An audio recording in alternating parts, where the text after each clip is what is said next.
Well, Lord Street is an area of Douglas near the quay, which had housing.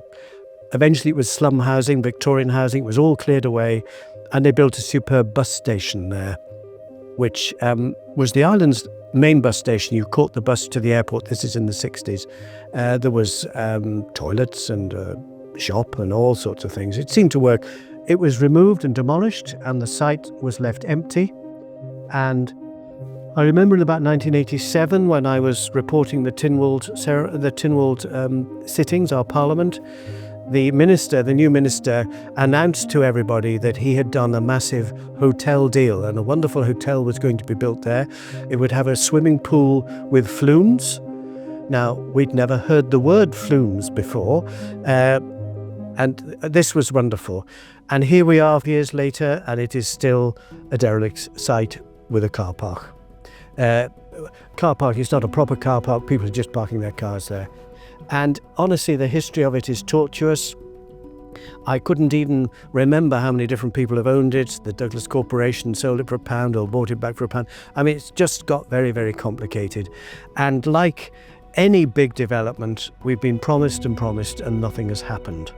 But that's not unique to the Isle of Man. The economy everywhere is struggling, and we have had some excellent developments recently, but that site seems to have got very tangled up with all sorts of issues. And we are still waiting for anything to be built there.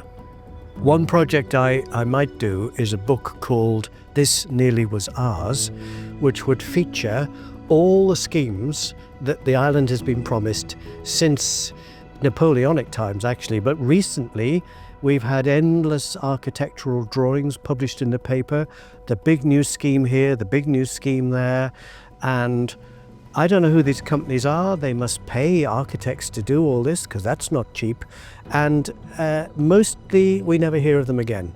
Now, what attracts them to do this, I don't know. Maybe it is trying to capture money for investment.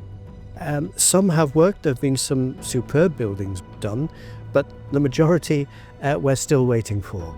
And I don't always agree with the architectural designs, but then I'm a bit of a conservationist and a member of the Victorian Society. Not that I want Victorian architecture to be endlessly reproduced, but I do think that sometimes the designs are a little insensitive.